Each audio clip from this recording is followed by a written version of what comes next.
Bitch. Oh my God. Oh, he's drinking not Corona. Oh dear Lord. I want him to call it my Corona, so I can be like, my Corona. Oh, there went my bifocal. Now my dick looks small. You're actually going to use a laptop while drunk? Yeah, dude. Skydiving. I'm not that drunk. This is a very serious talk. It is.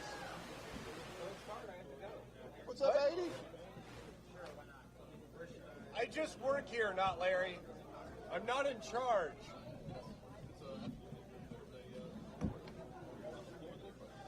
All right. So I want to be wherever this Dell is.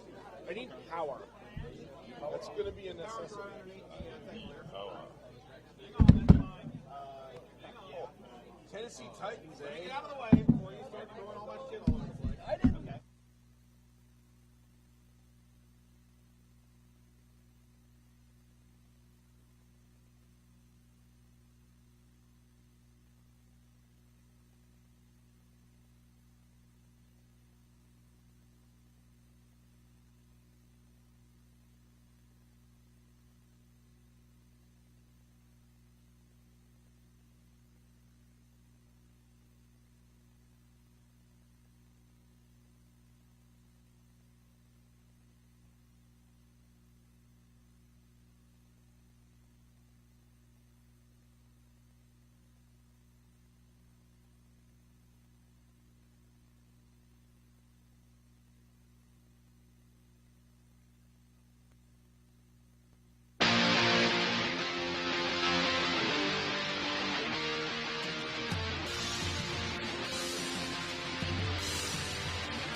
Check.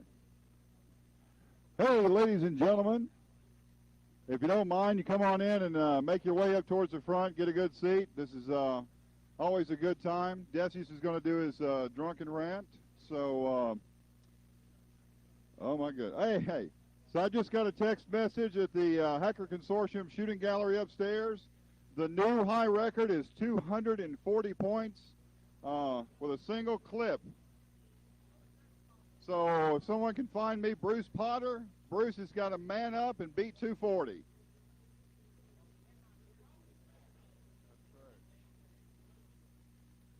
Come on in, guys. Let's get a seat up front. Decius has made his way to the little gentleman's room, so he doesn't have to stop for any reason whatsoever. Never mind. He's standing there, got. Hey, Tom, take a piss.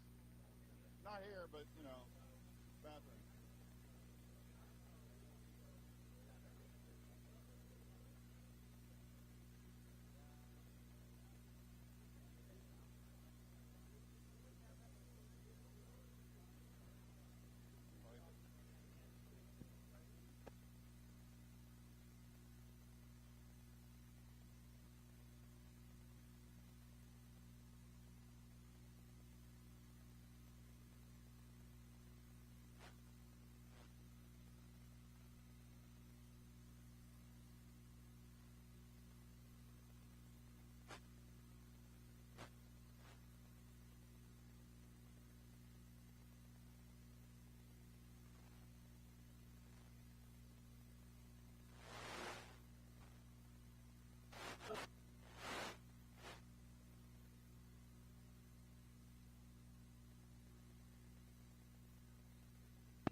that's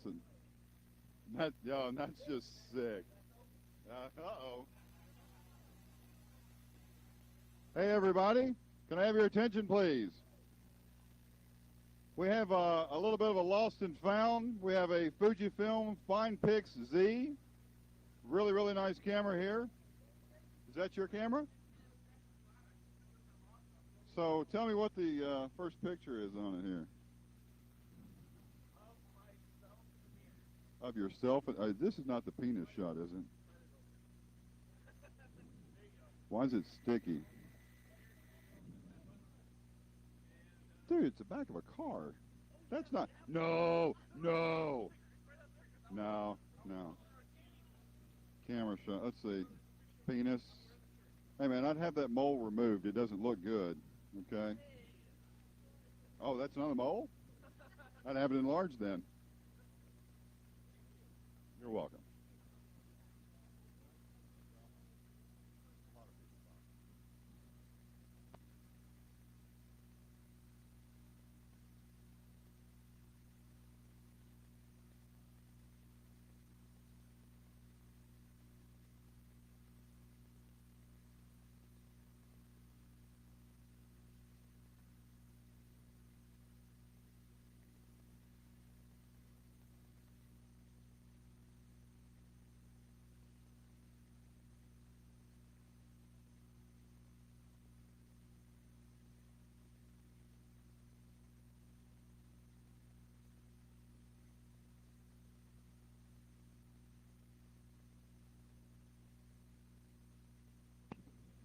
Ladies and gentlemen, can I have your attention, please? Please. We have red-shirted people distributed about the room. I want your damn attention. All right, guys, just start whipping everybody's ass. Huh? What's your password, Tom? 3 characters. Okay. Oh, 8 characters. Not too bad. Hey, everybody, can I have your attention, please? I'm going to ask that one more time. Can I have your attention, please? If you don't mind, thank you very much. Yeah, you were on the AV crew, weren't you? So anyway, if everybody will get on in, come up front if you can, get a good seat, and let's quiet down a little bit. Decius is here, and I had a little readjustment there. Born.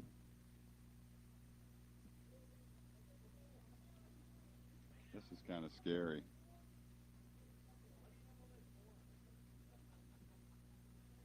Penis enlargement. So while Decius finds his presentation and entertains us all with that,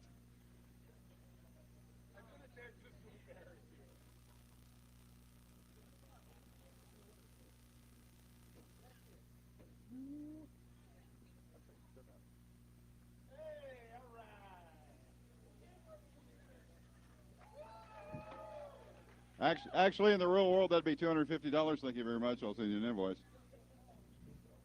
So,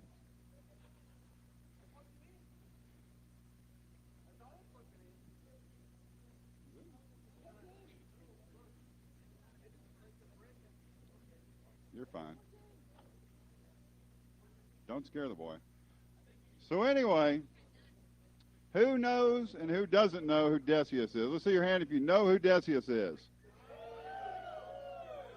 All right, everyone who doesn't know, smack yourself in the back of the head.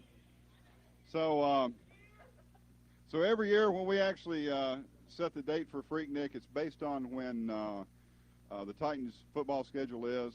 When they're not going to be here playing, we get free reign of the hotel. So the only other thing I think that would possibly affect when we would have PhreakNIC is Tom's schedule, because we have to have Tom come in. This is a tradition.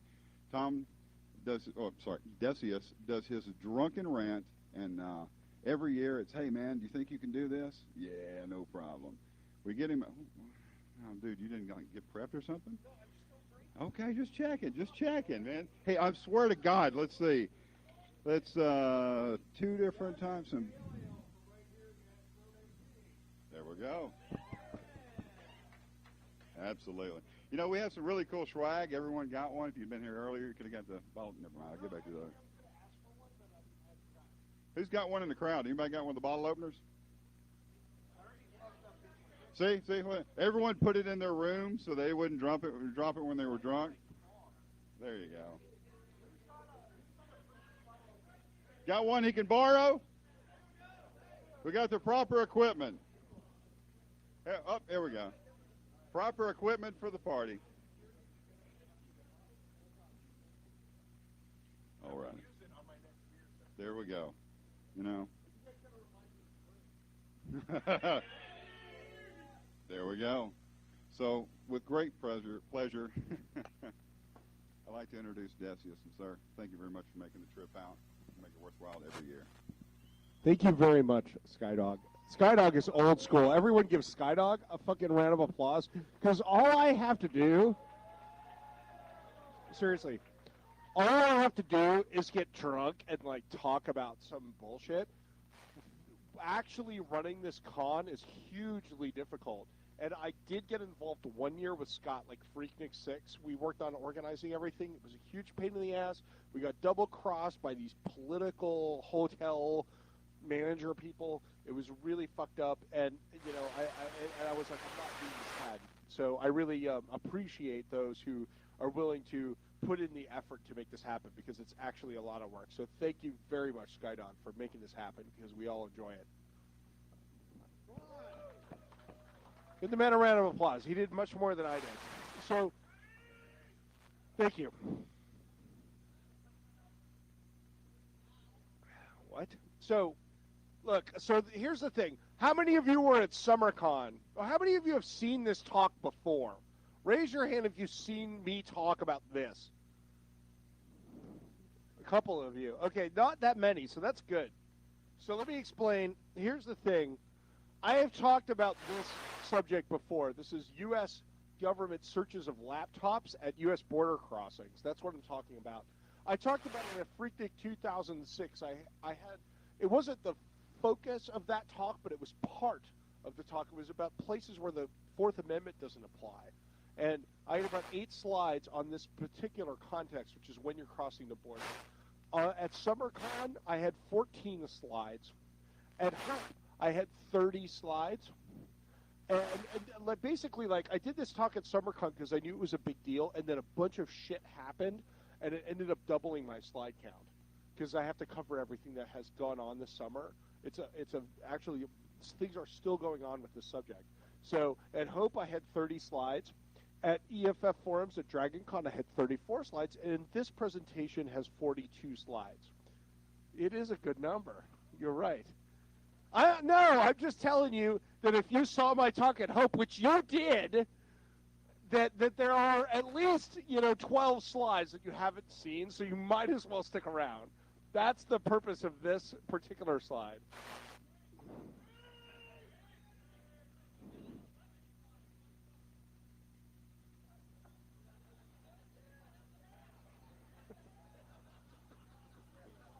Nerds!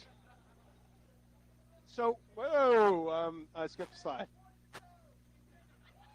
What the fuck is this talk about? Is there a problem with this mic, or is it a problem with me? I don't know. Can you hear me? Shut up. So what's the story? Customs is randomly searching the contents of laptops, cell phones, PDAs, and digital cameras. You may be asked to reveal your password or encryption key.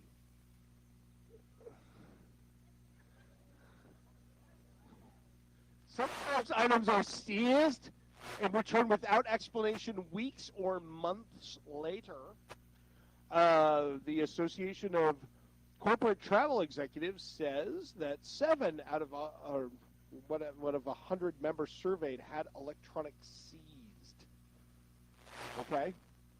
Everyone is subject to a border customs inspection when they enter the U.S. So this is what this talk is about. If you go to Canada or England or Hong Kong or any of these weird foreign places that Sarah Palin can see from her house, and you come back to the United States, the U.S. government is all like, fuck you, we can go through your shit. And I'm like, I'm not sure about that. So that's what this whole discussion is about, really. And there's this guy named Peter Swire who works for the Center of American Progress. He made this comment, and this was actually on the floor in the Senate. He said, "This issue may mobilize the reserve army of outraged techies." That's you, okay? You are the reserved army of outraged techies, and in the United States Senate, this guy said that this issue may mobilize you. So you get to decide whether or not you're mobilized, and my purpose is to give you the information so you can decide whether or not you want to mobilize. Guillotine.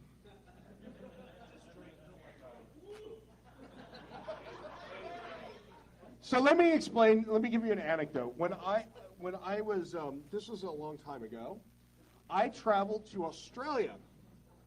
And I came back from Australia on an airplane, and, I was randomly selected along with my sister for secondary screening. And they went through my shit. And, I'd been in Australia for 2 weeks. I didn't bring much. I think this was before laptops were even invented.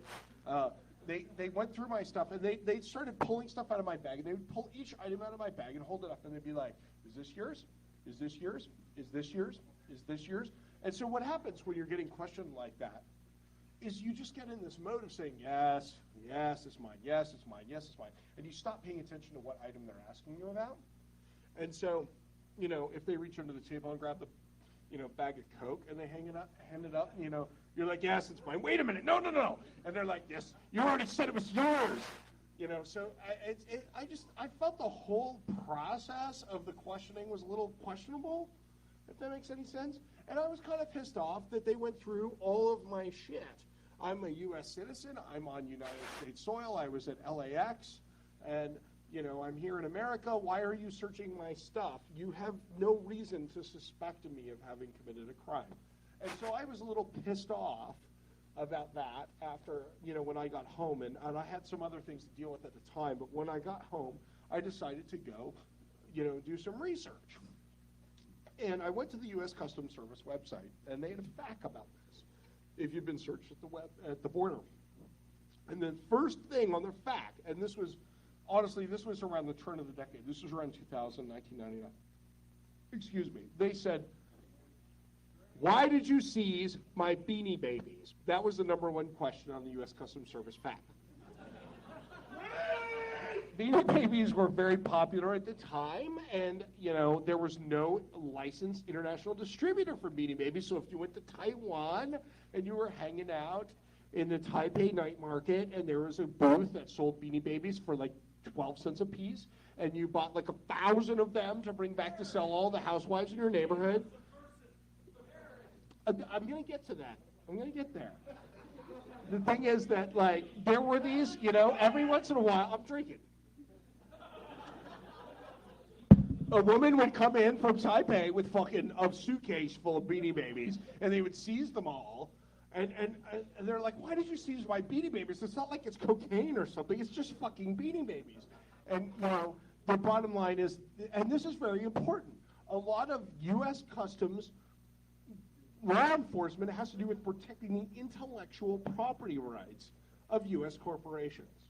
And that's something that you should keep in mind as we go through this whole question of what the law is around border searches. This is really what they're protecting. They're protecting our intellectual property rights. So, I just wanted to bring you this is a Rocky Mountain IPA. Fort Collins Brewery. So, thank you very much for introducing me to a beer I've never had.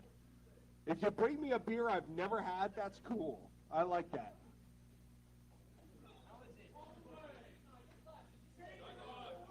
It is a very, very good IPA. That is excellent. Fort Collins IPA.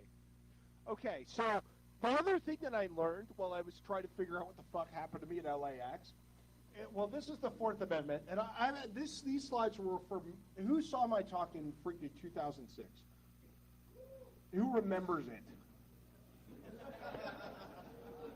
Here's the Fourth Amendment. The right of people to be secure in their persons, houses, papers, and effects against unreasonable search and seizure shall not be violated, and no warrant shall issue, but upon probable cause to notify with their affirmation, and particularly describing the plants to be searched and the persons or things to be seized. Let me explain how the Fourth Amendment really works. There are two clauses.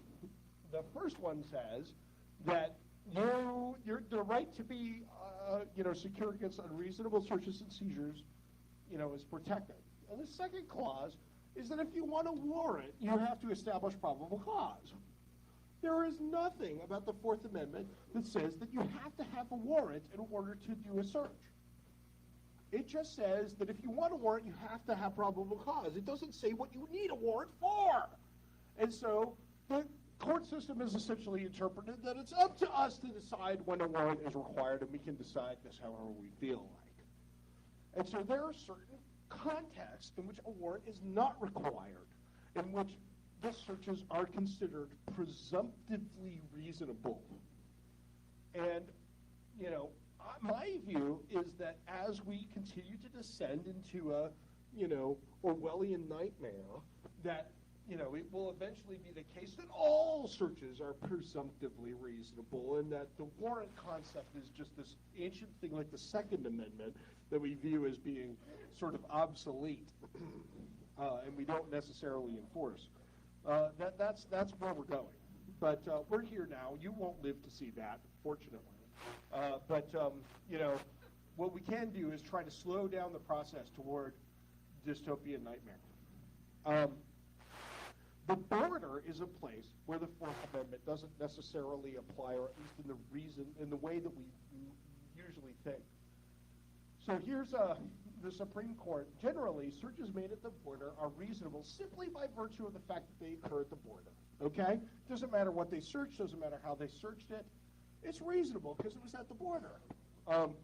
Here's another thing. Routine searches of persons and effects of entrance are not subject to any requirement of suspicion. I am staticking out. Do I need to do anything?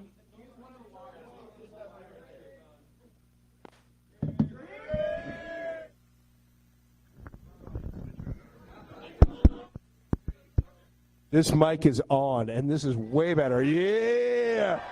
What's up? Yeah! All right.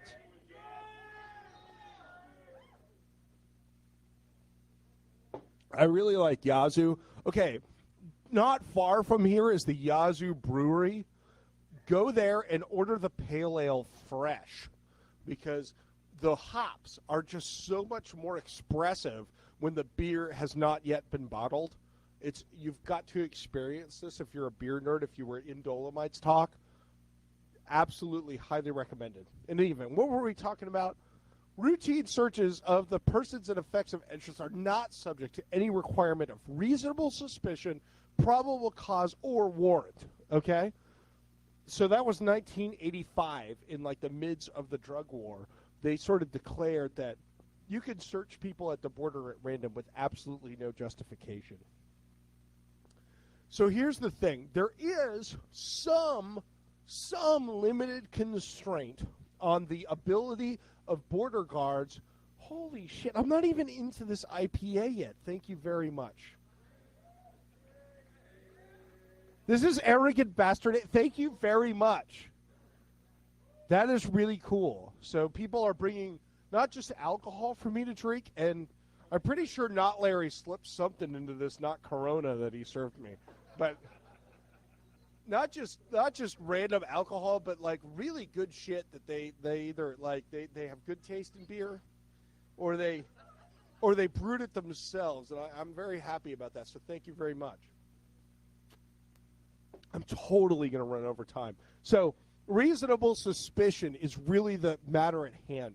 There are some constraints on what the U.S. Border Customs Guards can do to you. And this is, some searches, routine searches, can be performed with at random. They look at you funny, and they can perform those searches. But there are other kind of searches that are viewed as non-routine, and non-routine searches require reasonable suspicion. All right? And I'll talk about what reasonable suspicion means. It's not the same thing as probable cause. All right? It's a very, very light legal protection, but it's important, and I'll talk about why. The question before us is whether the search of the contents of your laptop is does that require reasonable suspicion? So, the Supreme Court held in one case in 1985 that the search of a traveler's alimentary canal. Raise your hand if you know what an alimentary canal is. I am very disappointed. Your anus. Okay? An ass. If the Supreme Court ass canal, because it's just not appropriate in the context of a legal document. It's in 1985, the Supreme Court held that they have to have reasonable suspicion before they search your ass. On the other hand, no, let me get through this explanation. There's all this conversation going on.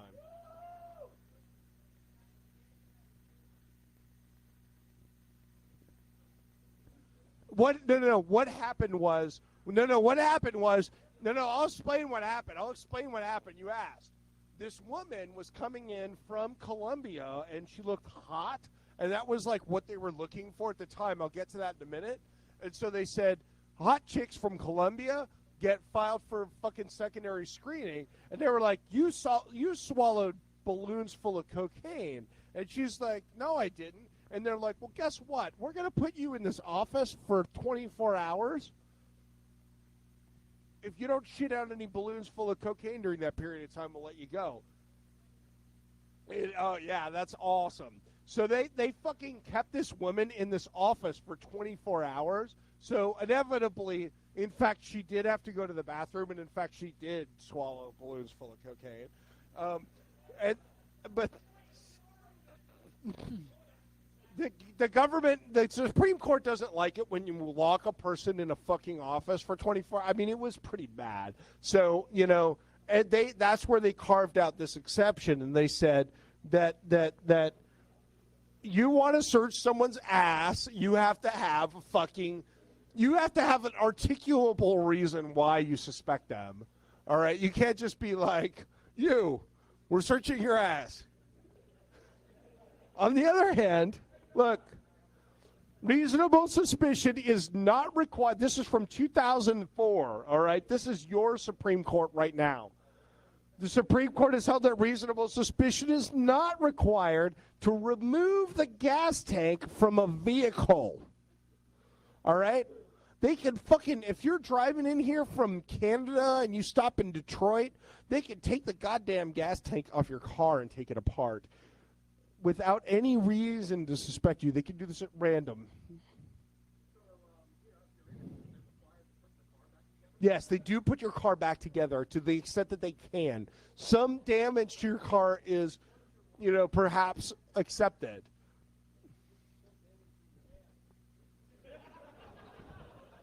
I don't know about that. Let me put it this way. So here's the question. This is what you need to think about. Is a search of the contents of your laptop more like a search of your gas tank or more like a search of your ass? That is really the question. In my view, it's really the question. Exactly. So, no. Yeah, it depends on whether you're a Microsoft. No, I'm just kidding. So, here's my view. Generally speaking, I keep gas in my gas tank.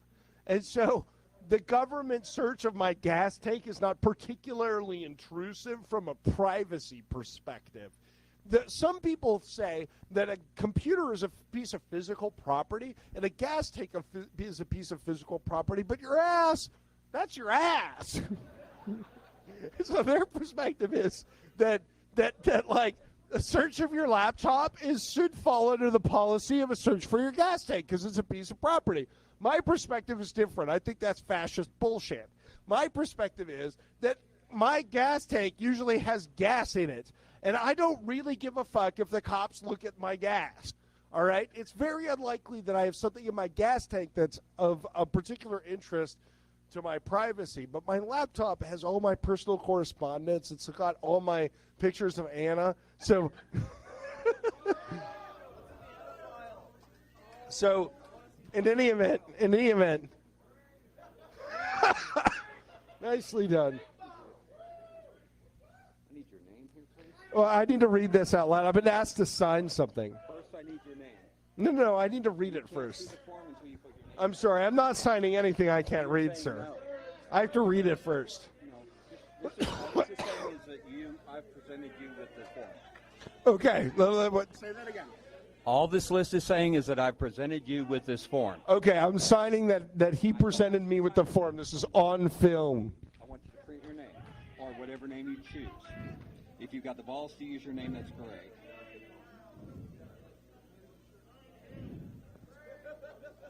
Thank you.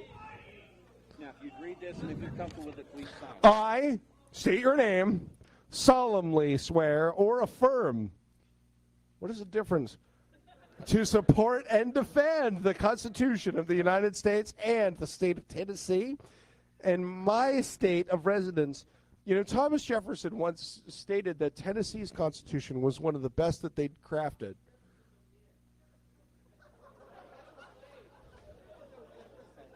Wow, I never heard that one before. That's not the droid you're looking for. Woo. Okay. And my state of residence, and further disavow any belief or affirmation with any group which advocates the overthrow of the governments of the United States, the state of Tennessee, or the state of my residence by unlawful means. Okay, you can overthrow them by lawful means. You just can't overthrow them by unlawful means. And that the information contained herein is true, so help me God. Here's my issue. It's the last, I am an agnostic, and I can't by rights sign your declaration. I'm a nihilist because I was going to be an I am a nihilist, Donnie. I do not believe in nothing. Yeah, I have cut off your toe. So do you want to sign We it are or no? no, here's the problem. It's the so help me God. I want to care. Do you want to sign that or no? I'll sign it, but you shouldn't trust me because I don't believe in your God. Here. I need you to print your name there. He cannot write drunk. I support the Constitution of this country, and I mean almost everything here I believe in. I will support the Constitution of this country to my death. But I'll tell you what. It's fine. Yeah. No. This is just like the intellectual property agreement that my last employer handed me. I've been struck by lightning once already. We don't want to fuck around with that. So you just want to sign and put the date. Yeah, no shit. Sign. He's trying to manipulate me. Help. God, I just want to get the fuck out of here. I suffer from crippling shyness and I need to get out from it. The fuck is today's date?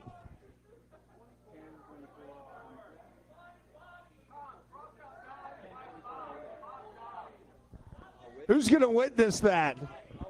All right. Thank you very much. You're a patriot and a gentleman. I love the Constitution. I would die to defend the Constitution. Eh?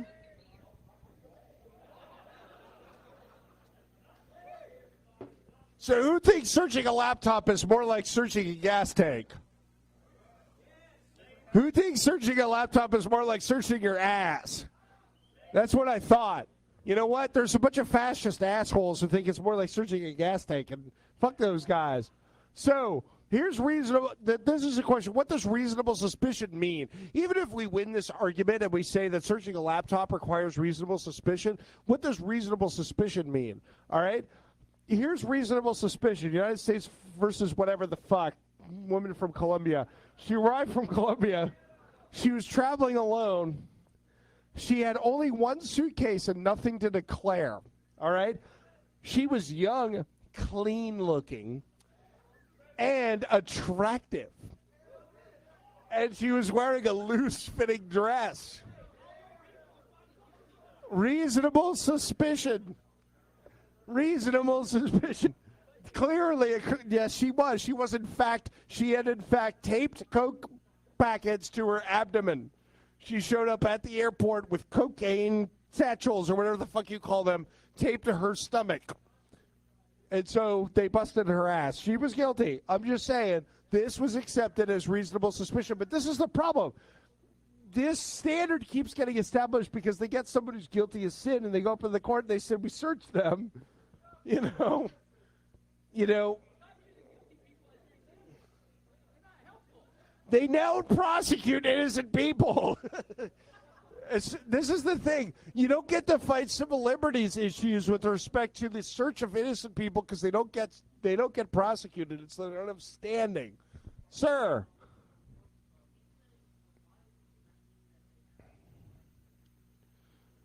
That's an interesting question that I don't know the answer to. I think that they would argue that they do have the right to do the same search, but the United States does not generally do exit customs today. I think they want to, but it's complicated and expensive, and they haven't been able to appropriate the funds. If you ask Kip Hawley would be like, hell yeah, we want to do exit customs. All right. Reasonable suspicion. Here's a bunch of court precedents. Suspect first to the plane, suspect last to the plane, deplane from the middle. One-way tickets, round-trip tickets, non-stop flight, changed planes. Traveling alone, traveling with a companion. This is my favorite. Acted nervously, acted too calmly. All right? The point of this slide is to tell you that reasonable suspicion means whatever the fuck they want it to mean. They're going to search your ass if they want to search. I don't know. That's a good question. We could look that up. Probably. They got prosecuted. Here's my thing. Traveling from Germany, traveling alone, had only one backpack and no items requiring customs inspection, was carrying a laptop, an iPod, a cell phone, a laser pointer, a radio scanner, and odd electronic parts and components, was wearing a T-shirt that said hacker in the side, reasonable suspicion. Reasonable suspicion. So...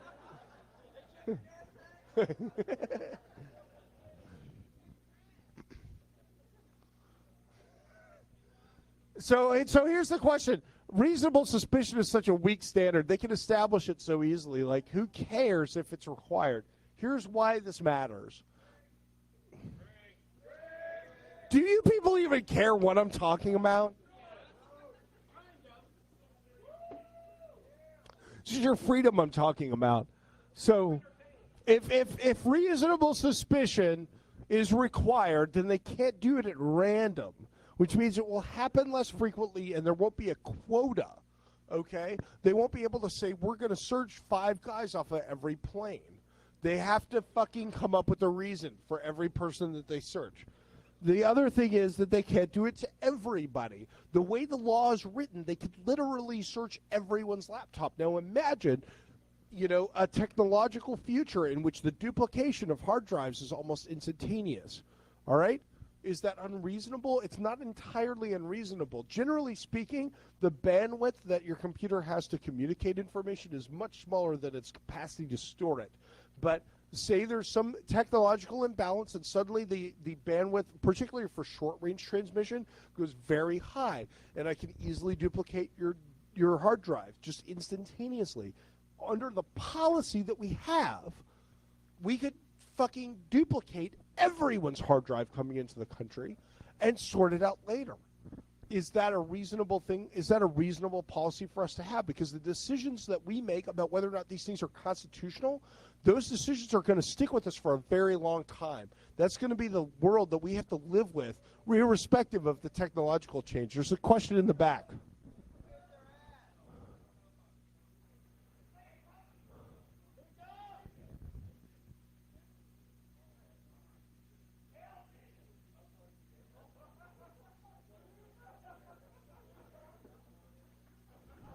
I'm going to get to that. No, you're absolutely right. I'm going to get to that. That's a slide in this talk. You're absolutely right. You might be forced to. I'm going to get to that too. So here's my view. I think this is all a bunch of fucking bullshit. And this is why. So there's this case precedent from 1985. I did a bunch of research on this. Here's this case precedent from 85. It says, routine searches of the persons and effects of entrants are not subject to any requirement of reasonable suspicion. And its evidence that that is the case is listed as footnote 1. So you go down to footnote 1 in this particular court case, and it says, C, United States versus Ramsey, and a bunch of dicta. I'm making a serious point here. Shut up. So it says C, United States versus Ramsey. There's a bunch of dicta. Who knows what dicta is? Dicta is when the Supreme Court says a bunch of crap that doesn't actually have any legal implication, but they're just talking shit out of the side of their mouth. Right. That's exactly right. Dicta has no legal meaning. The only thing they reference that has legal meaning is U.S. versus Ramsey. So let's go back to U.S. versus Ramsey. It says the Congress, which proposed the Bill of Rights, including the Fourth Amendment, to the state legislatures on September 25th, 1789, had some 2 months prior to that proposal enacted the first customs statute, Act of July 31st, 1789. Section 24 of this statute granted customs officials the power and authority to enter and search any ship or vessel which they shall have reason to suspect any goods or wares or merchandise subject to duty shall be concealed. So, how the fuck? Drake.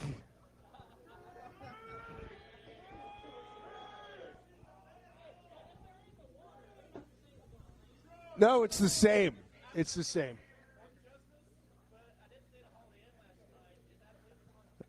I'm sorry, but that's a Holiday Inn and not a Holiday Inn Express, so shut the fuck up. Look, I don't understand how we get from in 1789. Oh, God. Yeah.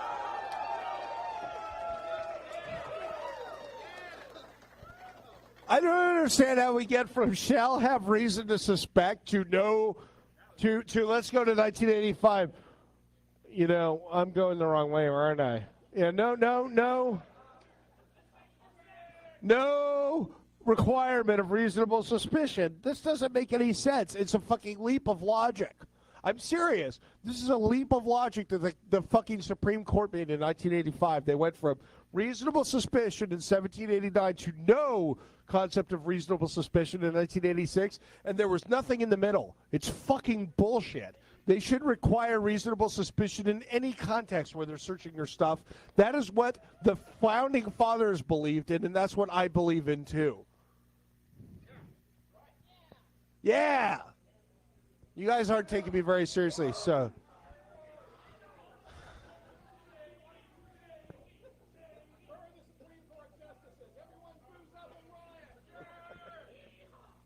I'm serious here. No one understands me.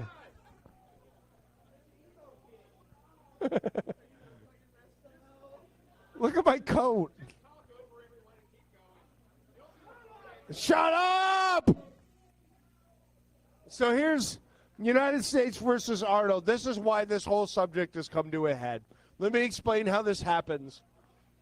In July 17, 2005, you arrived from Los Angeles International Airport after a nearly 24-hour flight from the Philippines. That's got to be wrong. It doesn't take that long to fly here from Manila. Officer such and such selected a guy for secondary screening. What? I can't hear you. Arnold stated that he had been on vacation for 3 weeks visiting friends in the Philippines. The computer was booted up, and the desktop displayed various files, 2 folders entitled Kodak Pictures and Kodak Memories were on the desktop. The agent clicked the Kodak folders, copied the files, and viewed the photos. One of the photos depicted 2 nude women. Now, I want to make this clear. No one has ever asserted that these nude women were minors, okay? This was just a picture of nude women. As far as anyone is concerned, it's possible that they were sketchy in some way, but none of this was ever established in court. As far as the court system is concerned, this was just a picture of 2 nude women. So the agent called in supervisors, who in turn called in special agents with the United States Department of Homeland Security, Immigration, and Customs Service, ICE. The ICE agents questioned Arnold about the contents of his computer and detained him for several hours. They examined the computer equipment, and eventually they found child porn. All right, they found kitty porn. Sure. No, they just went through his laptop. I don't think they copied it first. They didn't copy it. But they went through it. Now, here's the thing. So how many of y'all have porn pictures on your laptop?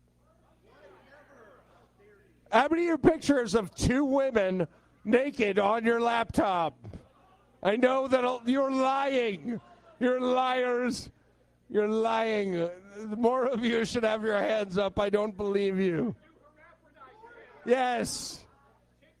Yes.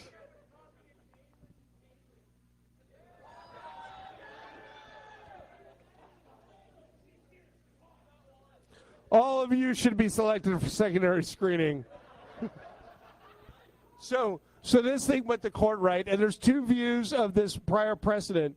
The circuit court said that the integrity of your computer, they said your computer is more like your ass. All right? They said you shouldn't search someone's computer unless you have reasonable suspicion. The computer contains sensitive information. The circuit, the appeals court, which got to rule after, it was the next level above the circuit court, in April of 2008 said, no, we think that it's legal to search a laptop without any reasonable suspicion. You can search a laptop regardless of whether or not you have any reason. This ruling from the Ninth Circuit Appeals Court is completely stupid. And I have a very articulate reason why. They say,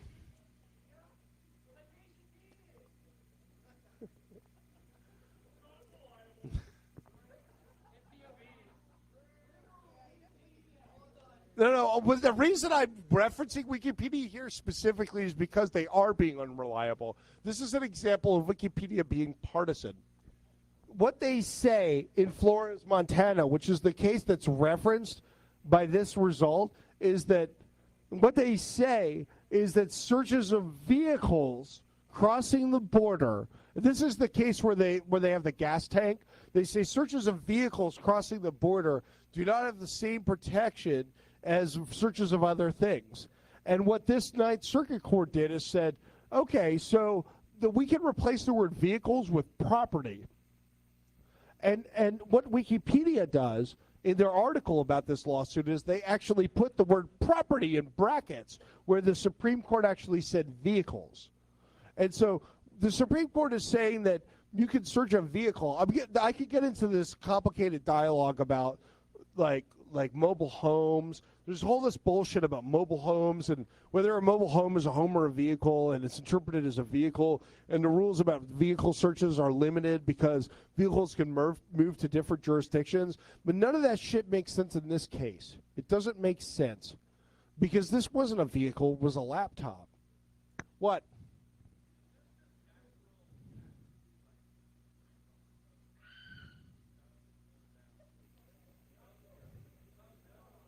In many respects, yes, that's a good analogy.